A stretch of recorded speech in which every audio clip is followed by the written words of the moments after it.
కర్కాటక రాశి వారికి 2026 సంవత్సరం ఆంగ్ల నూతన సంవత్సరం. ఈ సంవత్సరంలో మనకి కర్కాటక రాశి వారికి గోచార ఫలితాలు ఏ విధంగా ఉన్నాయో సశాస్త్రీయంగా తెలుసుకునే ప్రయత్నం చేద్దాము. ఇక్కడ కర్కాటక రాశి వారికి ముందు మనం ప్రారంభించాలన్నట్టయితే గురువు గారు 1వ తారీఖు జనవరి 1 నుంచి జూన్ 31 వరకు వ్యయస్థానమైనటువంటి మిథునంలో ఉన్నారు. అక్కడ ప్రారంభమవుతోంది ఆయన యొక్క గమనం. కాబట్టి అది ముందు వ్యయస్థానం గురించి మనం చెప్పుకోవాలి. తదుపరి జూన్ 1 తర్వాత కర్కాటక రాశిలోకి అంటే జన్మరాశిలోకి వస్తున్నారు.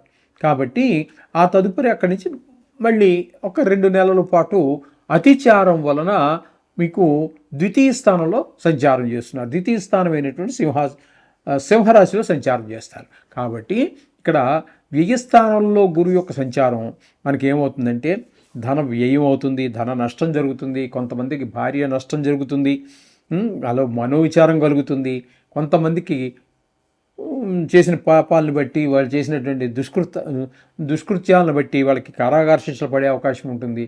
అయితే మీకు విదేశీయానానికి కూడా గురువు ఈ కర్కాటక రాశి వారికి సహకరించే అవకాశం ఉంటుంది. అలాగే మీరు చేసినటువంటి ఖర్చు ఏదైతే వ్యయం ఉందో ఆ వ్యయం కూడా అది మీకు మంచి పనికి ఖర్చు పెట్టడం జరుగుతుంది. అక్కడ ఉన్నటువంటి శుభగ్రహమైనటువంటి గురుగ్రహం కాబట్టి మీరు ఖర్చు పెట్టినటువంటి ధనం కూడా మంచి పనులకు ఉపయోగిస్తుంది. అది ఒకటి గమనించుకోవాలి. తదుపరి జూన్ 1వ తారీఖు నుంచి 2వ తారీఖు నుంచి మీకు 5 నెలల పాటు అంటే అక్టోబర్ వరకు మీకు జన్మంలో కూడా గురు సంచారము శుభ ఫలితములను ఇవ్వజాలదు. మన ప్రవర్తనలో, మన ఆలోచనలో ఇవన్నీ కూడా దుష్ప్రభావాలు చూపిస్తూ ఉంటుంది. కొన్ని సుఖాలు కూడా మనం దూరం అయిపోతూ ఉంటాము.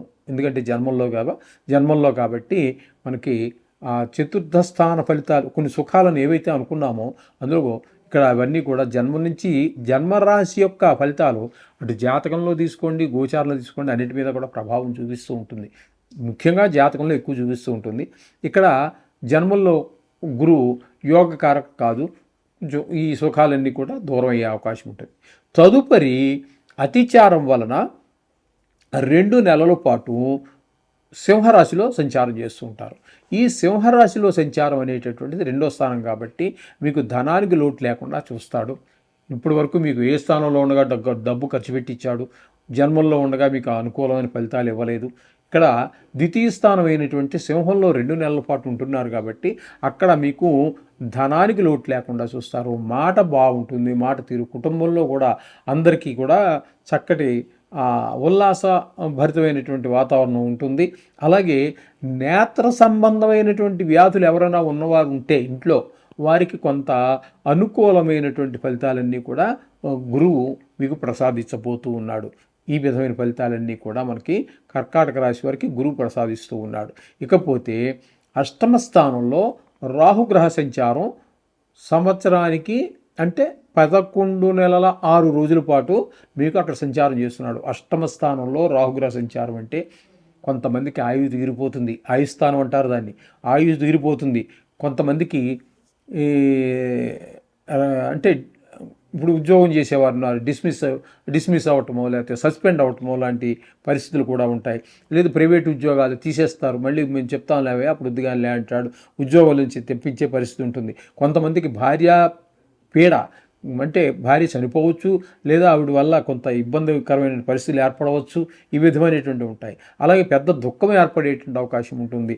అలాగే ధన నష్టం జరిగేటిది, పరాభవం, అవమానాలు, ఎవరితో మాట్లాడినా కలహం వస్తూ ఉంటుంది, గొడవలు అవుతూ ఉంటాయి. మీరు మంచిగా మాట్లాడినా సరే వాడికి అపార్థం చేసుకోవచ్చు. ఏ విధంగా అయినా మొత్తం మీద 8వ స్థానం రాహు వల్ల ఈ విధమైనటువంటి దుష్పరిణామాలన్నీ ఏర్పడుతున్నాయి. అయితే లాస్ట్లో డిసెంబర్ 6వ తారీఖు నుంచి 25 రోజుల పాటు మీకు 7వ స్థానంలో సంచారం చేస్తున్నారు.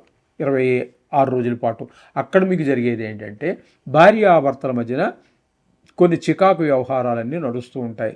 మీ ఇద్దరి మధ్యన ఒక ఏకాభిప్రాయం లేకపోవటం, ఆవిడ కోపగించుకోవటం, కొన్ని విషయాల్లో ఆవిడ బాధపడటం, కొన్ని విషయాల్లో ఆవిడ కోపగించుకుంటే మీరు బాధపడడం లాంటివన్నీ జరిగే అవకాశాలు మనకి 7వ స్థానంలో రాహుగ్రహ సంచారం వల్ల జరుగుతూ ఉంటుంది.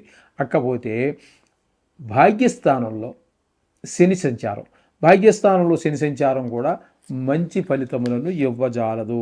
తండ్రి గారి విషయంలో ఆయన ఏదో బాగా అనారోగ్య పరిస్థితుల్లో గనక ఉన్నట్టయితే అది ఆయనకి ఆరోగ్య రీత్యా చాలా ఇబ్బందికరమైన పరిస్థితులు ఏర్పడే అవకాశం ఉంటుంది. అలాగే మీరు ఏదో ఆయనకి ఏదో పూజలు గీజలు చేయిద్దాం బాగలేదు కదా ఆరోగ్యం అని అనుకోవటం, లేకపోతే మామూలుగానే ఇంట్లో ఏదో పూజ చేసుకోవాలనుకున్నా, లేదా ఏదో పెద్ద పెద్ద గుడికి వెళ్ళాలి, ఆ అమ్మవారి దర్శనం చేసుకుంటే ఆ కష్టాల నుంచి గట్టెక్కుతాము అనేటువంటి ఆలోచనలు ఉంటే అవి కూడా మనకి అనుకూలంగా మనం గుడికి కూడా వెళ్ళలేనటువంటి పరిస్థితులన్నీ కూడా ఆ శని భగవానుడు కల్పిస్తూ ఉంటాడు. ఈ విధంగా ఉంటుందండి మొత్తం. ఇక్కడ మీకు మొత్తంగా చెప్పుకోవాలి అన్నట్టయితే ఇక్కడ ఒక 2 నెలలు మాత్రం ద్వితీయ స్థానంలో గురు యోగకారకం అవుతున్నాడు. అదే ద్వితీయ స్థానంలో మళ్ళీ కేతువు కూడా అక్కడే సంచారం చేస్తూ ఉన్నారు ద్వితీయ స్థానంలోనే. ఆ ద్వితీయ స్థానంలో కేతు సంచారం కూడా ఇప్పుడు మనం గురువు ఎలా అయితే మనకి ధనాన్ని వాటికి లోటు లేకుండా చూస్తాడు అనుకుంటున్నామో, ఈ ఇంచుమించుగా 11 నెలల 6 రోజుల పాటు ఈ కేతు మనని ఇబ్బంది పెడుతూ ఉంటాడు, ధనానికి ఇబ్బంది పెడతాడు, మాట కుటుంబంలో ఆహ్లాదకర పరిస్థితులు లేకుండా ఉంటాయి. ఇక్కడ మీకు చెప్పాలన్నట్టయితే ఈ కర్కాటక రాశి వారికి ఈ గురువు ఒక్క 22 నెలల పాటు మీకు అనుకూలమైన పరిస్థితి ఉంటుంది. ఇక గురువు కానీ కేతువు కానీ శని కానీ రాహు కానీ అనుకూలత లేదు.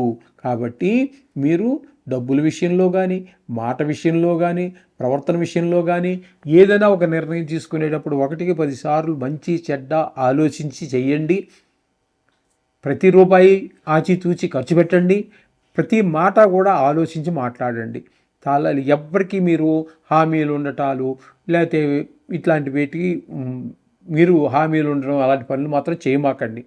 ఎంత ఫ్రెండ్ కావచ్చు కాక, ఎందుకంటే మన గ్రహస్థితి వాడిని కూడా దెబ్బకొట్టి వాడు కూడా డబ్బులు తీర్చలేని పరిస్థితి వస్తే మన దగ్గర వసూలు చేస్తూ ఉంటారు, బ్యాంకు వాళ్ళు కావచ్చు, ఫైనాన్షియర్స్ కావచ్చు. కాబట్టి చాలా జాగ్రత్తగా ప్రతి రూపాయి జాగ్రత్తగా, ప్రతి మాట జాగ్రత్తగా, చేసే ప్రతి పని కూడా చాలా కేర్ఫుల్గా చేయాలి. అయితే దీని గురించి ఏదో నేను కంగారు పెట్టేశాను, మీరు భయపెట్టేశాను అనుకోవద్దండి. మనకి జాతకం అనేది ఒకటి ఉంది, వ్యక్తిగత జాతకం.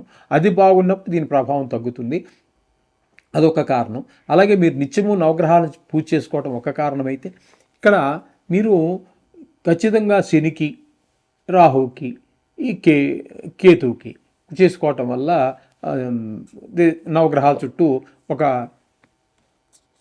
41 రోజులు, సంవత్సరం అంటే 365 రోజులు కదా, ఏం కంగారు లేదు.